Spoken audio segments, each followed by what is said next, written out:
दास प्रथा। प्राचीन काल में दास प्रथा प्रचलित थी। इसके अंतर्गत गरीबों को अमीरों की सेवा करनी पड़ती थी। दासों को खरीदा एवं बेचा जाता था और उनके साथ दुर्व्यवहार किया जाता था। अली एक काला दास था। वह स्वस्थ एवं गठीला था। निम्न वर्ग होने के बावजूद उसने जीवन में एक सिद्धांत को अपनाया था। प्रत्येक 6 महीने में एक छोटा झूठ और 1 वर्ष में एक बड़ा झूठ बोलना। एक बार नगर के एक अमीर व्यापारी ने उसे खरीद लिया। साहब, अली आपकी सेवा ईमानदारी से करेगा, यह आज्ञाकारी एवं मेहनती है, दलाल ने बोला। व्यापारी बोला, ठीक है, क्या इसके अंदर कोई बुरी आदत एवं गुण भी है? हाँ साहब, इसका गुण यह है कि यह सिद्धांतवादी है, दलाल ने उत्तर दिया। इसके अतिरिक्त आपको इससे अधिक मेहनती दास नहीं मिल सकता। यह आपकी एवं आपके परिवार की सेवा दिन रात करेगा। यह आपकी अमूल्य निधि होगा। आप इस पर विश्वास कर सकते हैं। आप इसको कार्य बताकर भूल जाइए और ये उन कार्यों को अच्छे ढंग से पूर्ण कर देगा। व्यापारी बोला, अच्छा, मुझे ये पसंद आया। मैं भी सिद्धांतवादी हूँ, अब मुझे इसके सिद्धांत बताओ। हे मालिक, मैं हर 6 महीने में एक छोटा झूठ और प्रत्येक 1 वर्ष में एक बड़ा झूठ बोलता हूँ। अली ने दलाल को बीच में टोकते हुए उत्तर दिया। व्यापारी जोर से हंसा। अच्छा, लोग प्रतिदिन कितने झूठ बोलते हैं? यदि तुम 6 महीने में एक झूठ बोलोगे तो मैं बुरा नहीं मानूंगा।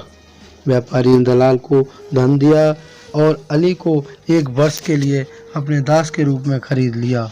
अली एक मेहनती दास था। वह अपने मालिक और उसकी पत्नी के लिए ईमानदारी से कार्य करता था। वे उसके कार्य से बहुत प्रभावित थे। उसने ईमानदारी से उनका विश्वास जीत लिया था। एक दिन शहर के किनारे स्थित महल में व्यापारी ने एक बड़े भोज का आयोजन किया। वहाँ केवल पुरुष आमंत्रित थे। सभी आनंद मनाने में व्यस्त थे। तभी व्यापारी को घर से कुछ सामान मंगाने की आवश्यकता हुई। उसने अली को आदेश दिया, शीघ्र ही घर जाकर मालकिन की सामान की सूची दे दो। व्यापारी ने सूची उसको दे दी। अली घर चला गया। वह मालिक की सेवा में अब तक 6 माह व्यतीत कर चुका था। उसे अचानक याद आया कि यही समय एक छोटा झूठ बोलने का।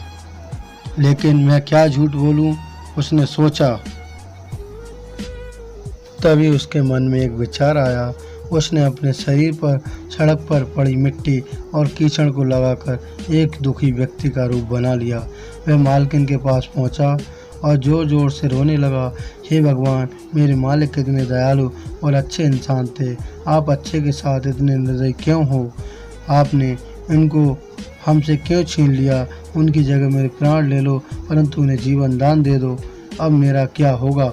व्यापारी की पत्नी उसकी चीखों को सुनकर झटपट घर से बाहर निकल आई। वह उसके विलाप को सुनकर व देखकर बहुत दुखी हुई।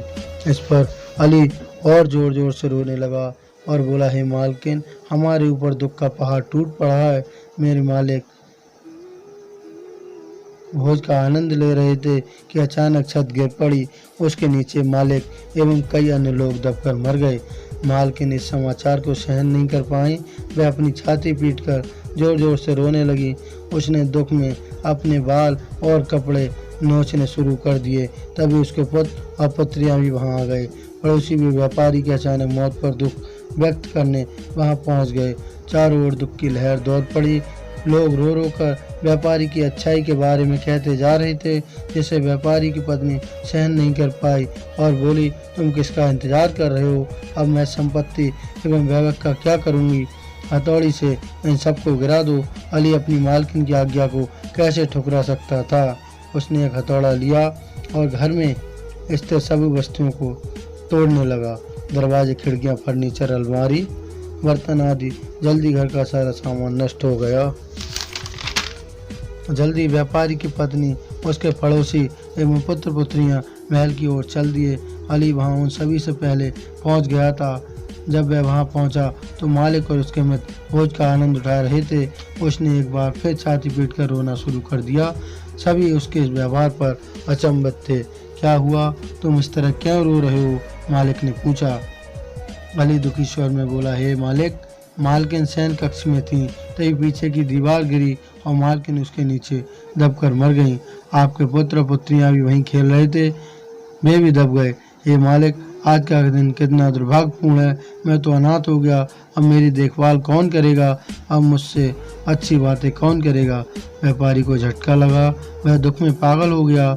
उसने लोहे की छड़ उठाई और महल में स्थित हर चीज़ को तोड़ने लगा।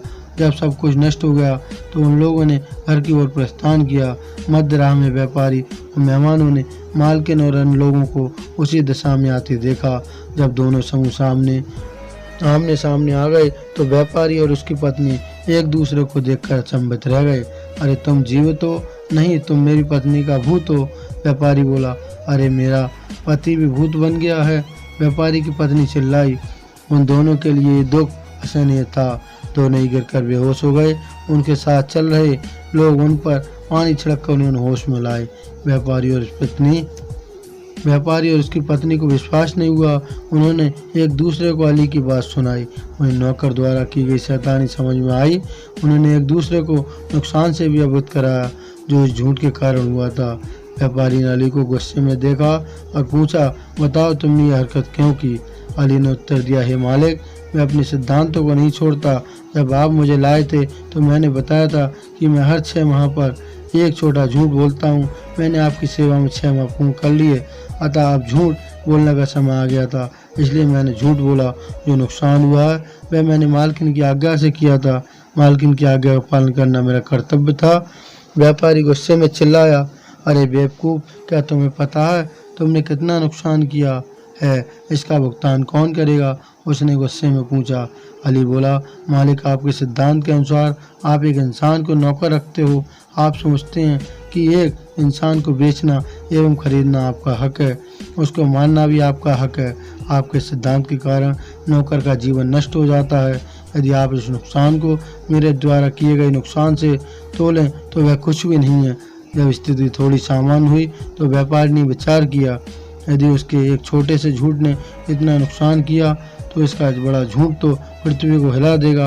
अली, मैं तुमको अपना नौकर नहीं रखना चाहता हूँ, वह बोला। लेकिन मालिक, आपने तो एक संधि की है, इसके अनुसार आप मुझे 1 वर्ष तक रखेंगे और उससे पहले आप मुझे नहीं छोड़ सकते, अली बोला। व्यापारी और अली के मध्य बहस छिड़ गई। अंत में जब स्थिति को सुलझाया नहीं जा सका तो वे न्यायालय पहुँचे। सुल्तान बुद्धिमान था, उसने दोनों की बातें सुनी। उसने अली की बात के पीछे तर्क को भी ध्यान से सुना। सुल्तान बोला, अली ने कुछ गलत नहीं किया है, उसने किसी भी संधि को नहीं तोड़ा है, लेकिन व्यापारी अपनी इच्छा अनुसार रख अथवा छोड़ सकता है। यदि वह उसे छोड़ना चाहता है तो उसे अगले 6 माह की बकाया राशि देनी पड़ेगी। सुल्तान ने दासों की दयनीय स्थिति पर विचार किया। उसने अपनी सल्तनत से दास प्रथा को समाप्त करवा दिया। उसने बाजार से दासों का व्यापार बंद करवा दिया। उसने घोषणा की, यदि कोई व्यक्ति नौकर रखना चाहता है तो उसे अपने नौकर को महीने की तनख्वाह और अन्य सुविधाएं देनी पड़ेंगी, जिससे नौकर भी सम्मानित जीवन जी सके। हमें शिक्षा क्या मिलती है इस पाठ से? शिक्षा ये मिलती है, मानव को खरीदना एवं बेचना एक गलत प्रथा है। प्रत्येक मानव को सम्मानित जीवन जीने का हक है। इसी के साथ इस वीडियो का अंत होता है। चैनल को लाइक और सब्सक्राइब कर दें अगर वीडियो अच्छी लगी हो तो, और बेल आइकन का बटन ज़रूर दबा दें। इसी के साथ धन्यवाद।